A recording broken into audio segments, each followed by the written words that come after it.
Hello everyone, আসসালামু আলাইকুম। আমি সাইফুর রহমান জুবায়ের, পড়াশোনা করছি ঢাকা বিশ্ববিদ্যালয়ে। তো প্রিয় এসএসসি ২৬ ব্যাচ, আজ তোমাদের সাথে আমার প্রথম ক্লাস হতে যাচ্ছে এবং প্রথম ক্লাসে আমি তোমাদের দেখাবো পরিণীতি প্রথম পত্রের প্রথম অধ্যায়টি এবং এই ক্লাসে কিভাবে অল্প তথ্যে তুমি পুরো অধ্যায়টা ভালোভাবে মনে রাখতে পারবে সেটাই আমি আজকে তোমাদের দেখাবো। তো আমার ক্লাস নেওয়ার ধরনটা অন্যরকম। আমি প্রথমেই তোমাদেরকে এই অধ্যায়ের সবগুলো টপিক ছোট ছোটভাবে যেই তথ্যগুলো পড়লেই হবে ইনশাল্লাহ তুমি সৃজনশীল বা এমসিকিউ অ্যান্সার করতে পারবে। তো সেই জিনিসগুলোই আমি তোমাকে প্রথমে দেখাবো এবং তারপরে আমি তোমাকে এমসিকিউ, গুরুত্বপূর্ণ জ্ঞানমূলক, অনুধাবনমূলক এবং একটা ড্যামো সৃজনশীল প্রশ্ন কিন্তু দেখাবো, যাতে করে এই অধ্যায় তোমার আলাদা করে আর পড়তে হবে না আমার সাথে আজকের ক্লাসটি করলে ইনশাল্লাহ। তো চলো আমরা ক্লাসটি শুরু করি। প্রথমে দেখতে পাচ্ছ প্রথম অধ্যায়ের নাম পৌরনীতি ও সুশাসন পরিচিতি। এখন পৌরনীতি বলতে আসলে আমরা কি বুঝি, তাই না? এরকম একটা প্রশ্ন আমাদের মধ্যে থাকেই যখন আমরা একদম প্রথম দিকেই পৌরনীতি সাবজেক্টটা নিয়েছিলাম, তাই না? তো চলো একটু দেখি। রাষ্ট্রবিজ্ঞানের জনক গ্রিক দার্শনিক এরিস্টটল। অর্থাৎ আমাদেরকে এখানে যে জিনিসটা মাথায় রাখতে হবে যে প্রথমেই কিন্তু একটা এমসিকিউ আমরা পেয়ে যাচ্ছি, সেটা হচ্ছে যে রাষ্ট্রবিজ্ঞানের জনক কে।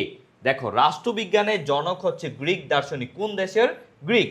এবং তিনি গ্রিক দার্শনিক এরিস্টটল। তাহলে মাথায় রাখবা রাষ্ট্রবিজ্ঞানের জনক, রাষ্ট্রবিজ্ঞানের জনক কোন দেশের?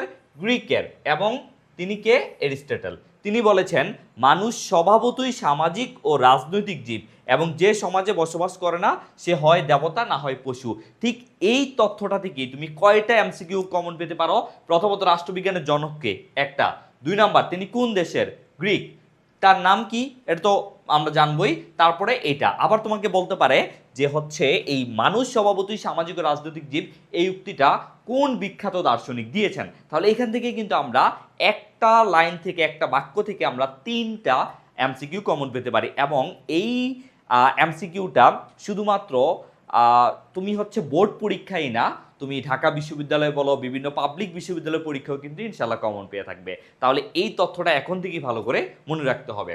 তারপরে আমরা দেখব পৌরনীতিকে নাগরিকতা বিষয়ক বিজ্ঞানও বলা হয়। দেখো, তাহলে পৌরনীতিকে কি বলা হয়? পৌরনীতিকে নাগরিকতা বিষয়ক বিজ্ঞান বলা হয়। এই জিনিসটা তোমার সৃজনশীলের জন্য অনেক গুরুত্বপূর্ণ, কারণ তোমাকে সৃজনশীলে বলবে যে রাকিব নামের একটি শিক্ষার্থী, সে একাদশ শ্রেণীতে নাগরিকতা বিষয়ক বিজ্ঞান সম্পর্কিত একটি সাবজেক্ট নিয়েছে। হ্যাঁ, তারপর সে এটাতে এই জিনিস পড়াশোনা করছে। এখন তোমাকে গ নাম্বারে প্রশ্ন করবে যে উদ্দীপকের রাকিবের পঠিত বিষয়টি কোনটি? তখন তুমি অ্যান্সার করে ফেলতে পারবা যে নাগরিকতা বিষয়ক বিজ্ঞান বলতেই আমরা পৌরনীতিকে বুঝে থাকি। তারপরে দেখো, পৌরনীতি সুশাসন মূলত একটি সামাজিক বিজ্ঞান। এখান থেকে তুমি একটা এমসিকিউ কমন পেতে পারো। অথবা সৃজনশীলও তোমাকে বলে থাকতে পারে যে রাকিব রাকিব সামাজিক বিজ্ঞানের একটি শাখা নিয়ে পড়াশোনা করছে যেটি পরিণীতি বিষয়ে আলোচনা করে থাকে। তাহলে তুমি কিন্তু বিস্তারিত বুঝে যাচ্ছ যে পরিণীতি একটা সামাজিক বিজ্ঞানের সাবজেক্ট এবং এটা নাগরিক নিয়ে আলোচনা করে, তাই না? তাহলে প্রথম স্লাইডটা কিন্তু আমাদের আলহামদুলিল্লাহ শেষ হয়ে গেল। এবার চলো আমরা দ্বিতীয় স্লাইডে যাই। আমরা প্রথম স্লাইডে দেখলাম পরিণীতি সম্পর্কে একটি সামান্য ধারণা। এবার আমরা একদম পরিণীতি জিনিসটা কি সেটা একদম খুঁটিয়ে খুঁটিয়ে বিশ্লেষণ করব। তো দেখো, পরিণীতির ধারণা ও সংজ্ঞা। দেখো, ইংরেজি সিভিক্স শব্দের বাংলা প্রতিশব্দই পরিণীতি। তাহলে এই পরিণীতিকে আমরা ইংরেজিতে কি বলে থাকি? সিভিক্স, তাই না? এবার আসো, সিভিক্স শব্দটি এসেছে কোন ভাষা থেকে? সিভিক্স শব্দটি এসেছে ল্যাটিন শব্দ থেকে। ঠিক আছে, ল্যাটিন শব্দ সিভিক্স কোনটা থেকে? অর্থাৎ সিভিক্স থেকেই, ল্যাটিন সিভিক্স থেকে সিভিক্স শব্দটা আসছে এবং সিভিটাস সিভিটাস থেকে আসছে। তাহলে এই সিভিক্স আর সিভিটাস এই দুইটা কোন শব্দের? এই সিভিক্স এবং সিভিটাস দুইটা ল্যাটিন শব্দ। তোমার পরীক্ষায় কিন্তু আসবে সিভিক্স অর্থ কি, সিভিটাস অর্থ কি এবং এগুলা কোন ভাষার শব্দ? এগুলো ল্যাটিন ভাষার শব্দ। এবার আসো, সিভিক্স এবং সিভিটাস শব্দের অর্থ যথাক্রমে, অর্থাৎ সিভিক্স অর্থ নাগরিক এবং সিভিটাস অর্থ নগর রাষ্ট্র। মাথায় থাকবে, সিভিক্স অর্থ নাগরিক এবং সিভিটাস অর্থ নগর রাষ্ট্র। তুমি যদি লাস্ট কয়েকটা বোর্ড কোশ্চেন অ্যানালাইসিস করো তাহলে তুমি দেখতে পাবে যে সিভিক্স শব্দের অর্থ কি বা সিভিটাস শব্দের অর্থ কি বা প্রতিশব্দ কি, এগুলো কিন্তু অনেক সৃজনশীলের ক নাম্বারে এসেছে এবং এমসিকিউতে কিন্তু ছিল। তাহলে আমরা কিন্তু অ্যান্সার করে ফেলতে পারবো সিভিক্স নাগরিক এবং সিভিটাস নগর রাষ্ট্র। এবার চলো আমরা দেখি এই যে সংস্কৃত ভাষায় নগরকে পুর। তাহলে দেখো, দুইটা, এখানে আমরা দুইটা জিনিস জানতে পারবো যে কোন ভাষায় নগরকে পুর বলা হয়, সংস্কৃত ভাষায়। আবার সংস্কৃত ভাষায় নগরকে কি বলা হয়, নগরকে পুর বলা হয়, পুর অথবা পুরী। ঠিক আছে, পুর অথবা পুরী। এবং নগরের অধিবাসীদেরকে বলা হয় পুরবাসী। তাহলে আমরা জানলাম যে সংস্কৃত ভাষায় নগরকে বলা হয় পুর অথবা পুরী, আর যারা নগরে বসবাস করে তাদেরকে বলা হয় পুরবাসী। এইবার দেখো আসল জিনিসটা, এই জন্যই নাগরিক জীবনের অপর নাম পৌর জীবন, এবং নাগরিক জীবন সম্পর্কিত বিদ্যার নাম হচ্ছে পৌরনীতি। তাহলে এই যে পৌরনীতি সাবজেক্টটা আসলে কোথা থেকে আসলো সেটাকে আমরা দেখলাম, যে সংস্কৃত ভাষায় নগরকে পূর্বাপুরী বলা হয় এবং নাগরিক অধিবাসীদের বলা হয় পুরবাসী, মানে নগরের অধিবাসীদের বলা হয় পুরবাসী। আর এই পুরবাসী যারা, তাদের জীবন সম্পর্কিত যে আলোচনা সেটাই হচ্ছে পৌরনীতি। তাহলে এইভাবেই আসলে পৌরনীতি বিষয়ের নামকরণটা করা হয়েছিল। বুঝতে পেরেছ তো? ওকে, তারপরে আমরা দেখব, এবার আমরা আরেকটু আলোচনা দেখি যে প্রাচীন গ্রিসে এক একটি নগর ছিল এক একটি রাষ্ট্র। প্রাচীন গ্রিসে, অর্থাৎ প্রাচীন গ্রিসের যেই অ্যাথেন্স এবং স্পার্টা, এই দুইটা মনে রাখবে যে অ্যাথেন্স এবং স্পার্টা এই দুইটা নগর। তো প্রাচীনকালে যে নগর রাষ্ট্রগুলো ছিল, সেই নগরের অধিবাসী যারা ছিল তারা সবাই শাসন কার্যের সাথে জড়িত ছিল। ঠিক আছে, তো দেখো প্রাচীন গ্রিসের অ্যাথেন্স, স্পার্টা প্রভৃতি নগর রাষ্ট্রগুলোর আয়তন ও জনসংখ্যা ছিল সীমিত।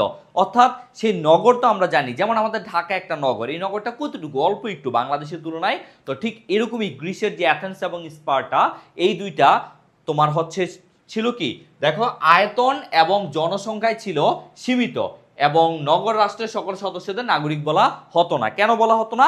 কারণ যারা শুধুমাত্র শাসন কাজে অংশগ্রহণ করতো তাদেরকেই নাগরিক বলা হতো, আর সবাই শাসন কাজে অংশগ্রহণ করতে পারতো না, তো বাকিদেরকে বিশেষ করে এই নাগরিক জীবনের নাগরিক বলা হতো না।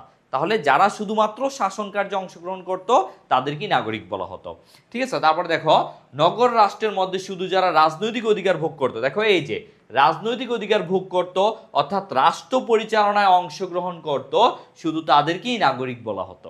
ঠিক আছে, তাহলে এইটাই ছিল মেইন রিজন। এবার দেখো আমরা নাগরিক যেই পৌরনীতির একটা সংজ্ঞা দেখি। ইএম হোয়াইট যেটা সবচেয়ে বেশি এসে থাকে, যে নাগরিকতার সাথে জড়িত সকল প্রশ্ন সম্পর্কে যে শাস্ত্র আলোচনা করে তাই পৌরনীতি। এটা কে বলছে? এটা বলছে ইএম হোয়াইট। তাহলে এটা তোমার পরীক্ষায় আসতে পারে যে ইএম হোয়াইটের মতে পৌরনীতির সংজ্ঞা দাও, বা এই সংজ্ঞাটা কে দিয়েছে। তাহলে এই সংজ্ঞাটা দিচ্ছে ইএম হোয়াইট। এটা এমসিকিউ বা সৃজনশীলের ক নাম্বারেও আসতে পারে। ওকে, এবার আমরা এমন একটা টপিক নিয়ে আলোচনা করব যেই টপিকটা সৃজনশীলে খ নাম্বারে, অর্থাৎ 4 মার্কের জন্য কিন্তু চলে আসতে পারে। তো সেটা কি? সেটা হচ্ছে পৌরনীতি সুশাসনের পরিধি ও বিষয়বস্তু। ঠিক আছে, কারণ তোমার সৃজনশীলের গ নাম্বারে নর্মালি থাকে যে পঠিত বিষয়টি কোনটি, এবং ডি নাম্বারে বলা থাকে সেই পঠিত বিষয়ের পরিধি ও বিষয়বস্তু লিখো। তাহলে দেখো আমরা পৌরনীতি সুশাসনের পরিধি ও বিষয়বস্তুটা একটু দেখি, যে পৌরনীতি ও সুশাসন মূলত নাগরিকতা বিষয়ক বিজ্ঞান। ঠিক আছে, তারপর নাগরিকের সামাজিক ও রাজনৈতিক কার্যাবলী পৌরনীতি সুশাসনের মুখ্য আলোচ্য বিষয়। অর্থাৎ আমাদের এই যে নাগরিক জীবন, এখানে আমাদের সামাজিক, রাজনৈতিক, অর্থনৈতিক, সাংস্কৃতিক সব কিছু জিনিস নিয়ে আলোচনাই করে কে? এই পরিণতি আলোচনা করে। তাহলে পরিধিগুলো আমরা একটু দেখি। পরিণতির প্রথমে বলা হয়েছে নাগরিকতা বিষয়ক বিজ্ঞান। তাহলে আমরা জানলাম যে নাগরিকদের উত্তম এবং পূর্ণাঙ্গ জীবন প্রতিষ্ঠা করার জন্যই রাষ্ট্রের সৃষ্টি বা উদ্ভব হয়েছে। ঠিক আছে, এই যে পরিণতি, এটাকে কেন নাগরিকতা বিষয়ক বিজ্ঞান বলা হয়? কারণ নাগরিকদের উত্তম এবং পূর্ণাঙ্গ জীবন। এখন নাগরিকদের উত্তম এবং পূর্ণাঙ্গ জীবন কিভাবে হবে? কারণ এই যে তুমি একটা রাষ্ট্রের নাগরিক, এখন রাষ্ট্রে চলতে গেলে তুমি রাষ্ট্রের কাছ থেকে কি কি অধিকার পাবা এবং রাষ্ট্রের প্রতি তোমার কি কি কর্তব্য আছে, এগুলা যখন তুমি জানবা তখনই কিন্তু তুমি উত্তম জীবন এবং হচ্ছে পূর্ণাঙ্গ জীবন চালাতে পারবা। তো সেই হিসেবে বলা হয়েছে নাগরিকতাকে, পরিণতিকে নাগরিকতা বিষয়ক বিজ্ঞান। তারপরে দেখো মানব সভ্যতার আদি সংগঠন সম্পর্কে আলোচনা। এখানে বলা হয়েছে যে মানব সভ্যতার বিকাশে আদি ও অকৃত্রিম প্রতিষ্ঠান হলো পরিবার। এই তথ্যটা তোমার এমসিকিউর জন্য জানা লাগবে। দেখো মানব সভ্যতার বিকাশে আদি ও অকৃত্রিম প্রতিষ্ঠান হলো পরিবার। আর এরিস্টটলের মতে, দেখো এরিস্টটলের মতে পরিবার হলো রাষ্ট্রের আদিরূপ। তাহলে এটাও এমসিকিউ দিয়ে আসবে যে এরিস্টটলের মতে রাষ্ট্রের আদিরূপ কোনটি?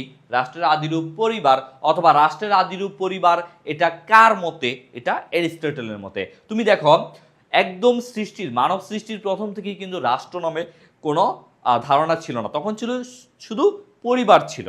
ঠিক আছে, পরিবার যখন ধীরে ধীরে বড় হতে থাকলো এবং কয়েকটা পরিবার একসাথে আসলো তখন হইল সমাজ।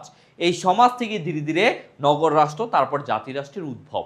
তাহলে এই পুরো রাষ্ট্রের সবচেয়ে আদি অকৃত্রিম সংগঠন কোনটা? সেটা হচ্ছে মানব সভ্যতার আদি অকৃত্রিম সংগঠন হচ্ছে পরিবার। ঠিক আছে, তাহলে আশা করি বুঝতে পেরেছো। এবার আসো নাগরিকতার স্থানীয় দিক সম্পর্কে, এটা তোমার এমসিকিউতে আসতে পারে। নাগরিকতার স্থানীয় দিকগুলো কোনগুলো? যেমন তোমার ইউনিয়ন পরিষদ, উপজেলা পরিষদ, জেলা পরিষদ, সিটি কর্পোরেশন, এগুলো হচ্ছে তোমার নাগরিকতার স্থানীয় দিক। এগুলো আমরা সবাই মোটামুটি কম বেশি সবাই আমরা এগুলোর সাথে পরিচিত, বা এগুলোর সাথে কোনো না কোনো কাজে আমরা লিপ্ত হব, এখন না হলেও ভবিষ্যতে হব। ঠিক আছে, ওকে। তারপরে দেখো নাগরিকতার জাতীয় দিক। নাগরিকতার জাতীয় দিক কোনগুলো? নাগরিকতার জাতীয় দিক হচ্ছে জাতীয় স্বাধীনতা আন্দোলনের পটভূমি, অর্থাৎ 1971 সালে যে আমাদের জাতীয় স্বাধীনতা মানে আমরা স্বাধীন হয়েছিলাম, এবং আন্দোলন, বিভিন্ন আন্দোলন, যেমন 1952 এর ভাষা আন্দোলন, 1954 এর যুক্তফ্রন্ট, 1969 গণ অভ্যুত্থান, তারপর 1970 এর নির্বাচন, 1971 এর মুক্তিযুদ্ধ, এই সব কিছুই কিন্তু হচ্ছে তোমার এই নাগরিকতার জাতীয় দিক। এবং নাগরিকতার আন্তর্জাতিক রূপ কোনটা? আন্তর্জাতিক রূপ হচ্ছে জাতিসংঘ, বহু আঞ্চলিক এবং আন্তর্জাতিক প্রতিষ্ঠান। বহু আঞ্চলিক কোনগুলা? যেমন সার্ক, আসিয়ান, এগুলো হচ্ছে আঞ্চলিক। ঠিক আছে, আর আন্তর্জাতিক প্রতিষ্ঠান কোনগুলা? যেমন হচ্ছে তোমার এই যে জাতিসংঘের মতো IMF, ইউনেস্কো, তারপর হচ্ছে তোমার ইউ ইউরোপীয় ইউনিয়ন, এগুলা সবই কি আন্তর্জাতিক, বা ইউরোপীয় ইউনিয়ন এটা আঞ্চলিক প্রতিষ্ঠান শুধু ইউরোপের জন্য। তো এইরকম হচ্ছে অনেকগুলো প্রতিষ্ঠান আছে যেগুলো আন্তর্জাতিক প্রতিষ্ঠান। ঠিক আছে, তো যেমন ওয়ার্ল্ড ফুড অর্গানাইজেশন, হ্যাঁ, ফুড অ্যান্ড এগ্রিকালচার অর্গানাইজেশন, এগুলো সবই আন্তর্জাতিক। ঠিক আছে, তারপরে দেখো নাগরিকতার অতীত নিয়ে আলোচনা। নাগরিকতার অতীত অর্থাৎ মানব সভ্যতার সৃষ্টির শুরুকাল থেকে মানব জাতি কিভাবে এই পর্যন্ত আসলো। নাগরিকতার বর্তমানে মানব সভ্যতা, বর্তমানে বাংলাদেশের সংবিধান, বর্তমানে বাংলাদেশের ইতিহাস, বর্তমান বাংলাদেশের প্রেক্ষাপট, এগুলো এখানে আলোচনা হয়। নাগরিকতার ভবিষ্যৎ নিয়ে আলোচনা, ভবিষ্যতে কিভাবে কি করলে। এই যে তুমি দেখো আমরা বর্তমানে যে আন্দোলনগুলা দেখছি, এই আন্দোলনগুলো কিন্তু অনেকটাই আমাদের পূর্ববর্তী যে আন্দোলন, যেমন 1971 আন্দোলন, সেটা দেখে আমরা সাহস পাই। সেটা দেখে সেখানে আমাদের কি ভুল ছিল, সেখানে আমাদের কি ভালো দিক ছিল, সেগুলো দেখে কিন্তু বর্তমানে আমরা সামনে কিভাবে কি আন্দোলন করব বা কিভাবে আমরা রাজনৈতিক প্রেক্ষাপট চলবো, সেগুলো কিন্তু আমরা দেখি। যেমন আমরা দেখেছি আগে যখন স্বৈরশাসক এরশাদ, তার সময় আমরা দেখেছি যে তার বিরুদ্ধে আন্দোলন করে তাকে নামানো হয়েছিল। ঠিক 2024-2024-এও কিন্তু সেম একটা ঘটনা ঘটছে। তো এই আমরা ইতিহাস থেকে আসলে কিন্তু শিক্ষা নেই। ঠিক আছে, ইতিহাস থেকে অবশ্যই আমরা শিক্ষা নিই, তাহলে ওই পূর্বের ইতিহাস থেকে বর্তমানে শিক্ষা নিয়ে আমরা ভবিষ্যতের জন্য কাজ করি। ঠিক আছে, তারপরে দেখো রাজনৈতিক ঘটনা ও আন্দোলন নিয়ে আলোচনা। রাজনৈতিক ঘটনা অবশ্যই থাকে তোমার পরিণতি, তুমি দেখবা যে পরিণতি দ্বিতীয় পত্রে যে মুক্তিযুদ্ধ নিয়ে আলোচনা, বিভিন্ন বিপ্লব নিয়ে আলোচনা আছে। তারপরে তুমি দেখবা হচ্ছে বিভিন্ন আন্দোলন, যেমন হচ্ছে 52 ভাষা আন্দোলন, 54 যুক্তফ্রন্ট, বিভিন্ন আন্দোলনের কথা কিন্তু এখানে বলা আছে। রাজনৈতিক প্রতিষ্ঠান সম্পর্কে আলোচনা। ঠিক আছে, রাজনৈতিক প্রতিষ্ঠান বলতে হচ্ছে তোমার এখানে বিভিন্ন রাজনৈতিক দল, তারপর বিভিন্ন সাংবিধানিক প্রতিষ্ঠান, সব কিছু মিলিয়ে কিন্তু এখানে আলোচনা করা আছে। ঠিক আছে, ওকে।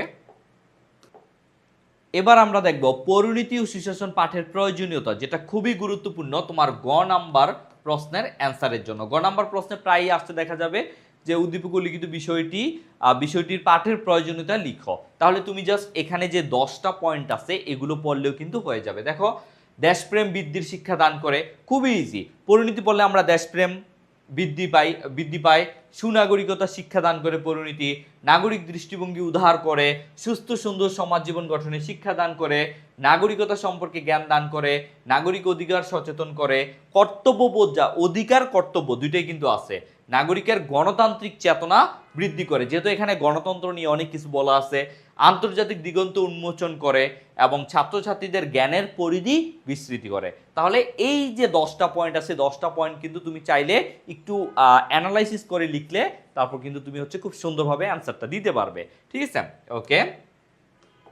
তারপরে দেখো এই যে পরিণতি ও সুশাসন পাঠের প্রয়োজনীয়তা এবং পাঠের গুরুত্ব দুইটা কিন্তু কাছাকাছি। ঠিক আছে, তুমি দেখবা একটু আগে আমরা দেশপ্রেম বৃদ্ধি পায় পড়ছি পরিণতি পাঠ করলে, তাহলে এখানে দেখো দেশকে ভালোবাসা শিক্ষা আমরা পেয়ে গেলাম। সুনাগরিকতা শিক্ষা, সেখানেও আমরা কিভাবে সুনাগরিক হয়ে যায় সেটা পড়ছি, এখানেও সুনাগরিকতা শিক্ষা লাভ। এই যে আচ্ছা, এটা দুইবার আসছে। উদার দৃষ্টিভঙ্গি অর্জন, জাতীয় ইতিহাস সম্পর্কে জ্ঞান দান, সুশাসন প্রতিষ্ঠা, সঠিক ইতিহাস জানতে সাহায্য করা এবং সংবিধান সম্পর্কে জানা যায়। তাহলে এই জিনিসগুলো কিন্তু পরিণতি পাঠের প্রয়োজনীয়তা এবং গুরুত্ব দুটো একটু ভালো করে দেখবা, দুইটার মধ্যে কিন্তু অনেক কানেকশন আছে। দুইটা দেখলে মোটামুটি সেমই, শুধু কিছু ভাষাগত পার্থক্য আছে। তো তুমি দুইটা মিলিয়ে পড়তে পারো, কোনো সমস্যা নাই। যেটাই আসুক এখান থেকে যে কোনো একটা দিয়ে দিবা, হয়ে যাবে। ঠিক আছে, প্রয়োজনীয়তার গুরুত্ব দুইটার মিনিং কাছাকাছি, সমস্যা নাই। এবার দেখো আমরা পরিণতি পাঠের ক্রমবিকাশটা দেখব। দেখো এই যে পরিণতিটা কিভাবে আসলো, বা পরিণতি যে বিষয়গুলো দেওয়া আছে সেগুলো আগে কিভাবে ছিল। ঠিক আছে, দেখো প্রাচীন ভারতে কৌটিল্য সুশাসনের উপর গুরুত্ব আরোপ করেছিলেন। তাহলে প্রাচীন ভারতে কে সুশাসনের উপর গুরুত্ব আরোপ করেছিলেন? কৌটিল্য। তারপরে দেখো সুদূর অতীতীয় শাসকদের লক্ষ্য ছিল জনগণের কল্যাণ সাধন। বর্তমানে যে আধুনিক রাষ্ট্রগুলো আছে এই রাষ্ট্রগুলোর তোমার লক্ষ্য কি? এই রাষ্ট্রগুলোর লক্ষ্য কিন্তু জনকল্যাণ। তাহলে অতীতেও কিন্তু শাসকদের লক্ষ্য ছিল জনকল্যাণ। এরিস্টটলের লক্ষ্য ছিল এমন এক মধ্যবিত্ত শ্রেণী শাসন প্রতিষ্ঠা করা যেখানে আইনের শাসন এবং সুশাসন প্রতিষ্ঠিত হবে। তাহলে এটা আসতে পারে যে কার লক্ষ্য ছিল এই সুশাসন প্রতিষ্ঠা করা, সেটা হচ্ছে এরিস্টটলের লক্ষ্য ছিল। এবার দেখো প্রাচীন গ্রিসের নগর রাষ্ট্রে আজ আর নেই।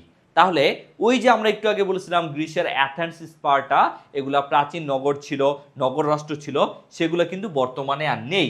বর্তমানে আধুনিক যে রাষ্ট্রগুলো সেগুলো হচ্ছে জাতি রাষ্ট্র। অর্থাৎ বর্তমানে এই বাংলাদেশে আমরা কোন জাতিরা বসবাস করি? বাঙালি জাতি। যদিও প্রত্যেকটা জাতির মধ্যে কিছু উপজাতি বা ক্ষুদ্র নিগোষ্ঠী থাকে, কিন্তু মেইন স্ট্রিম একটা জাতি কিন্তু থাকে, সেটা হচ্ছে বাঙালি জাতি। এগুলো আয়তনে যেমন বিশাল তেমনি জনসংখ্যায়ও বিপুল। কারণ তুমি যদি শুধু একটা নগর রাষ্ট্র, ঢাকা নিয়ে একটা রাষ্ট্র, কুমিল্লা নিয়ে একটা রাষ্ট্র, চট্টগ্রাম নিয়ে একটা রাষ্ট্র চিন্তা করো, তাহলে সেগুলা রাষ্ট্রের তুলনায় বাংলাদেশের তুলনায় অনেক ছোট এবং জনসংখ্যা অনেক কম হবে না? তো বর্তমানে দেখো যে এগুলো কিন্তু বিশাল একসাথে। এসব জাতিরাষ্ট্রের নাগরিকদের জীবন এবং কার্যাবলী বহুমুখী এবং জটিল। ঠিক আছে, বহুমুখী এবং জটিল। আধুনিক রাষ্ট্রের লক্ষ্য হলো জনকল্যাণ, যেটা আমরা দেখলাম। বর্তমান রাষ্ট্রের লক্ষ্য হলো সুশাসন প্রতিষ্ঠা। ঠিক আছে, বর্তমান রাষ্ট্রের লক্ষ্য কি? সুশাসন প্রতিষ্ঠা।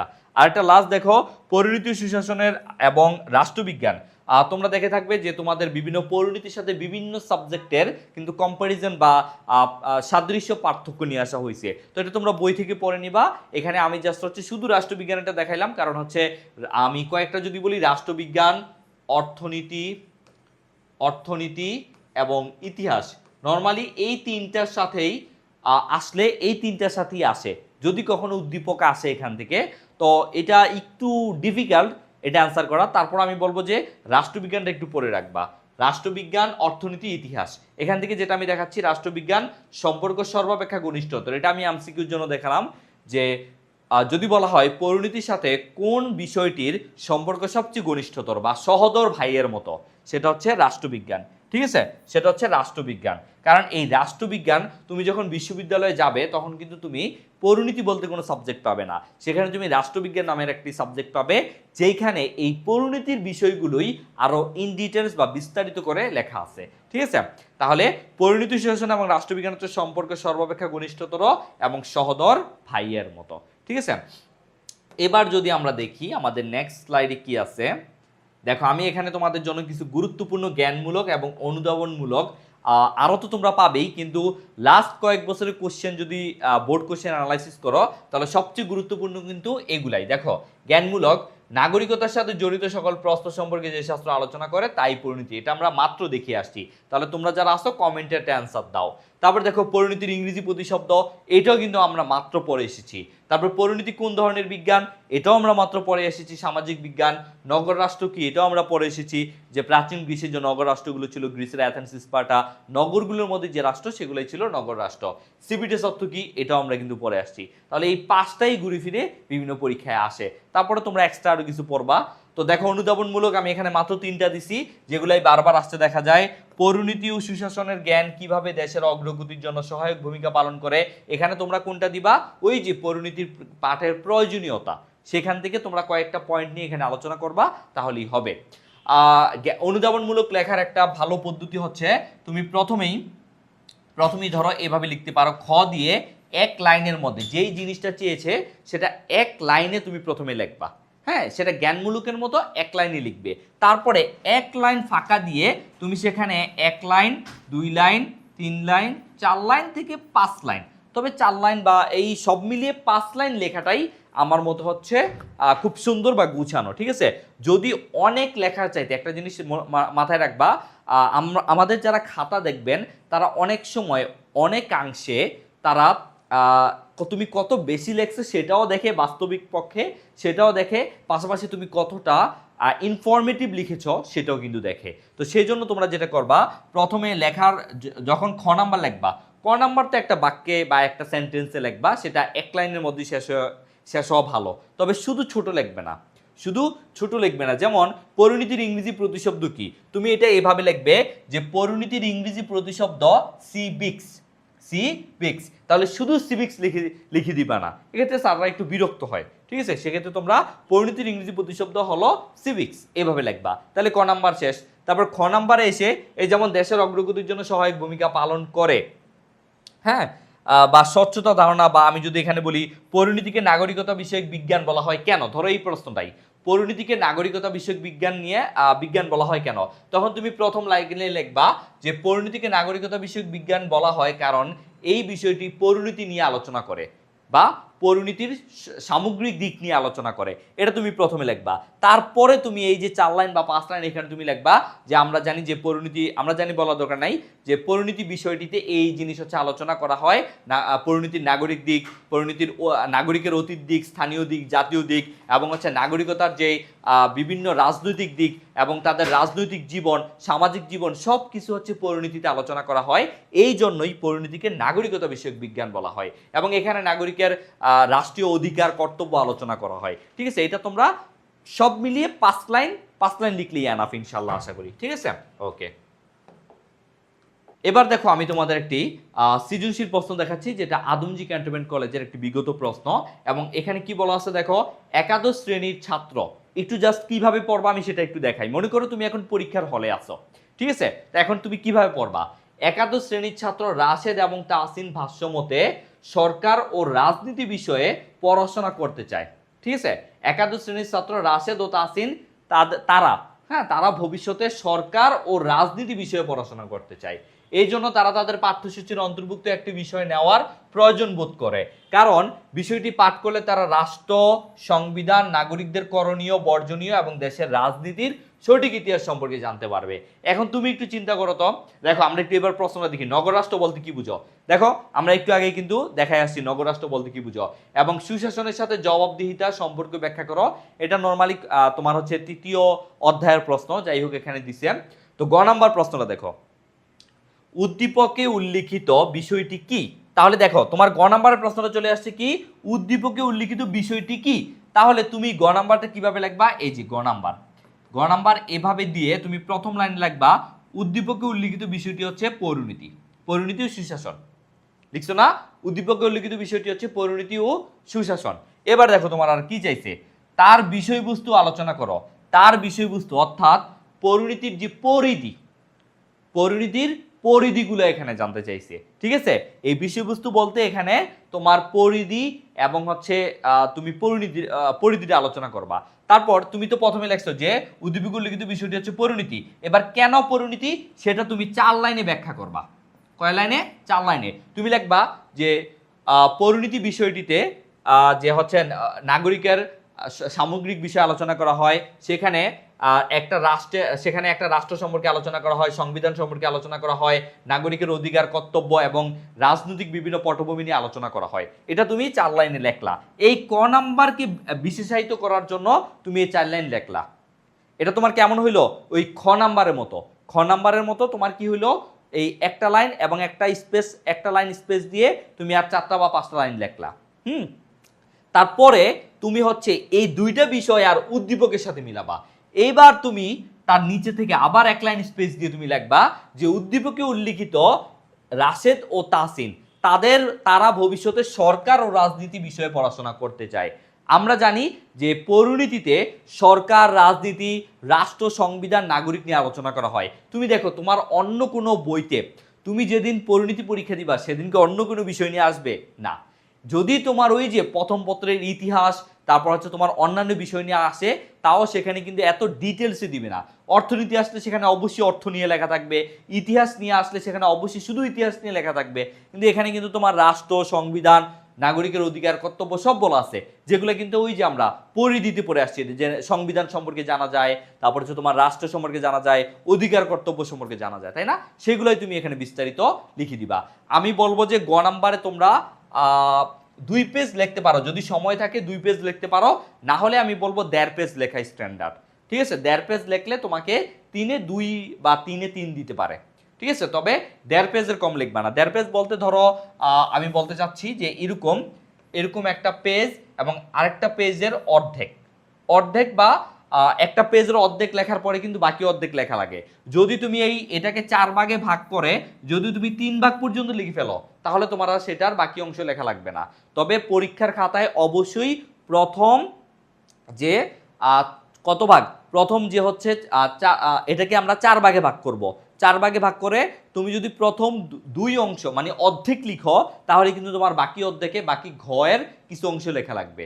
ঠিক আছে, অবশ্যই ক, খ, গ, ঘ লেখাটা নীল কালি দিয়ে লেখার ট্রাই করবা, নীল বল পয়েন্ট দিয়ে। ঠিক আছে, আর যদি তুমি এতটুকু লিখে ফেলো, তাহলে আর বাকি এক অংশ না লিখলেও হবে। ঠিক আছে, ওকে। এবার ঘ নাম্বার প্রশ্নটা দেখো, উদ্দীপকে উল্লিখিত বিষয়ের অধ্যয়ন নাগরিক জীবনকে কিভাবে প্রভাবিত করে। তাহলে তুমি এই ঘ নাম্বার দিয়ে প্রথম লাইনই লিখবে যে ব্যাপকভাবে প্রভাবিত করে। লিখবে উদ্দীপকে উল্লিখিত বিষয়ের অধ্যয়ন নাগরিক জীবনকে ব্যাপকভাবে প্রভাবিত করে, এটা প্রথমে লিখলা। তারপরে তুমি আবার একটা স্পেস দিয়ে এরকম আবার 4 লাইন লিখবা, কেন, এই যে তোমার কিভাবে আসলে প্রভাবিত করে। তুমি লিখবা যে পরিণতি ও নাগরিকতা পরিণতি শাসন একটি নাগরিকতা বিষয়ক বিজ্ঞান। এখানে একজন নাগরিকের স্থানীয় দিক, জাতীয় দিক, আন্তর্জাতিক দিকে আলোচনা করা হয় এবং নাগরিকের দেশপ্রেম বৃদ্ধি পায়। এখানে নাগরিকের রাষ্ট্র, একটা রাষ্ট্রের সংবিধান, রাষ্ট্র, রাজনীতি সবকিছু নিয়ে আলোচনা করা হয়। এবং তারপরে হচ্ছে তুমি আবার লেখার পরে তারপরে তুমি আবার ওই উদ্দীপকের সাথে এটার কানেকশন সৃষ্টি করবে। এবং সর্বশেষ তোমার মন্তব্যের জন্য, তাহলে প্রথমে আমরা পেলাম 1 লাইনের একটা ব্যাখ্যা, তারপরে আমরা পেলাম 4 থেকে 5 লাইনের একটা ব্যাখ্যা, তারপরে আমরা উদ্দীপকের সাথে মিলিয়ে এই পরের পেজের অর্ধেক পর্যন্ত চলে যাব। তারপরে তোমার মন্তব্যের জন্য তুমি 2 থেকে 3 লাইন লিখবা। তাহলে আমরা জেনে গেলাম যে ঘ নাম্বার, একটা সৃজনশীলে ঘ নাম্বার কিভাবে আনসার করতে হয়। প্রথমে আমরা একটা লাইন লিখবো জ্ঞানমূলক হিসেবে, তারপরে আমরা জ্ঞানমূলকের ব্যাখ্যা হিসেবে আরো 4 লাইন লিখবো, তারপরে আরেকটা প্যারায় আমরা উদ্দীপক সাথে মিলাবো এবং আরেকটা প্যারায় হচ্ছে আমরা নিজেদের মন্তব্য পেশ করব। তাহলে ঠিক এইভাবেই কিন্তু আমরা একটা সৃজনশীলে 10-এ 9 বা 8 পেতে পারি। সর্বোচ্চ আমাদের টার্গেট থাকবে একটা সৃজনশীলের 9 পাওয়া। তারপরেও যেহেতু আমাদের শেষের দিকে একটু হাত স্লো হয়ে যায় এবং অনেক কিছু মাথায় আসে না, সেক্ষেত্রে 8 পেলেও হবে। ঠিক আছে, ওকে। তাহলে আমি বলবো যে ঠিক এইভাবে আমি আজকে যেভাবে দেখাইলাম সবকিছু এইভাবেই তোমরা পড়বে। এবং পরবর্তী দেখো, এখানে আমি তোমাদের জন্য এমসিকিউ দিয়ে দিছি, যেমন সিবিস ও সিবিটাস কোন ভাষার শব্দ আমরা দেখেছি, সিবিস এবং সিবিটাস ল্যাটিন ভাষার শব্দ, সিবিস এবং সিবিটাস শব্দের অর্থ কি আমরা দেখেছি, সিবিস ও সিবিটাস শব্দের অর্থ হচ্ছে নাগরিক ও নগর রাষ্ট্র। এই যে নগর রাষ্ট্র, নাগরিক, দেখছো সিবিস এবং সিবিটাস হচ্ছে নাগরিক ও নগর রাষ্ট্র। তারপরে হচ্ছে পরিণতি শাসনে কি পর্যালোচনা করে থাকে, রাজনৈতিক কার্যাবলী, অর্থনৈতিক কার্যাবলী, নাগরিকের কার্যাবলী, সামাজিক কার্যাবলী, এটা নাগরিকের কার্যাবলী আলোচনা করে থাকে। নাগরিকের জীবন সকল বিষয় আলোচিত হয় কোন শাস্ত্রে, অবশ্যই সেটা পরিণতি সুশাসনে, কারণ নাগরিক নিয়ে আলোচনা করা হয় পরিণতি সুশাসনে। তারপরে হচ্ছে নাগরিকের অধিকার কর্তব্য নিয়ে আলোচনা করে জ্ঞানের যে শাখা আমরা অলরেডি পড়ে আসছি, নাগরিকের অধিকার কর্তব্য নিয়ে আলোচনা করে পরিণতি সুশাসন। কোন বিষয়কে এডুকেশন অফ সিটিজেনশিপ বলে আখ্যায়িত করা হয়, যে এটা হচ্ছে এডুকেশন অফ সিটিজেনশিপ মানে নাগরিকতা বিষয়ক বিজ্ঞান বা নাগরিকতা শিক্ষা, সেটা অবশ্যই পরিণতি সুশাসন, তাই না? এই যে পরিণতি সুশাসন। তারপর পরিণতি সুশাসন নীতিশাস্ত্রের ভিত্তি, আচ্ছা এগুলা এরকম। ঠিক আমি তোমাকে হচ্ছে এই পিডিএফে টোটাল 20টা এমসিকিউ দিছি, যেগুলা এমসিকিউ আসতে পারে এবং তোমাদের প্র্যাকটিস করার জন্য আরও অনেক এমসিকিউ আমরা ইনশাল্লাহ পরবর্তীতে পড়াবো। তো তোমরা এখান থেকে হচ্ছে পড়ে নাও। এই পুরো ক্লাসের পিডিএফ কিন্তু তোমরা পেয়ে যাবে ইনশাল্লাহ। তো সবাই প্রতিনিয়ত আমাদের এই ক্লাসগুলো পরপর টোটাল 20টা ক্লাস আমরা দিব পরিণতির জন্য। এই 20টা ক্লাস করলে ইনশাল্লাহ তোমার পরিণতির কোনো ভয় থাকবে না এবং A+ পেতে হলে ইনশাল্লাহ এই 20টা ক্লাস অনেক তোমাকে হেল্প করবে। এবং একটা কথা মনে রাখবে যে পরিণতির এই প্রথম পত্র বা পরিণতির এই পরিণতির সাবজেক্টটাই তোমার বিশ্ববিদ্যালয়ে এডমিশনে অনেক গুরুত্ব বহন করে, ঠিক আছে? কারণ এই পরিণতির সাবজেক্টটা পড়লেই তুমি হচ্ছে বিশ্ববিদ্যালয়ে, ঢাকা বিশ্ববিদ্যালয়, বিশেষ করে ঢাকা বিশ্ববিদ্যালয়ে তুমি সাধারণ জ্ঞানে 30-এ 6 থেকে 7টা এমসিকিউ কমন পেতে পারো। এবং তোমার এই পরিণতি পাঠটা যদি ভালো করে পড়ো তাহলে তুমি কিন্তু ঢাকা বিশ্ববিদ্যালয়ের যে সাধারণ জ্ঞান, সেই সাধারণ জ্ঞানের প্রায় 40% তোমার এখনই কাভার হয়ে যাবে, ঠিক আছে? এখন থেকেই কাভার হয়ে যাবে, কারণ এখানে তোমার মুক্তিযুদ্ধ, সংবিধান, প্রাচীন বাংলার ইতিহাস, তারপর হচ্ছে সাংবিধানিক প্রতিষ্ঠান, এছাড়াও গুরুত্বপূর্ণ 4 থেকে 5টা টপিক কিন্তু এখানে পড়া হয়ে যাচ্ছে। তো আমি বলবো পরিণতি অবশ্যই ভালো করে পড়তে হবে, আমার সবগুলো ক্লাস অবশ্যই করে ফেলতে হবে, তাহলে ইনশাল্লাহ আমরা এসএসসি এবং এডমিশন 2 জায়গাতেই ভালো করব।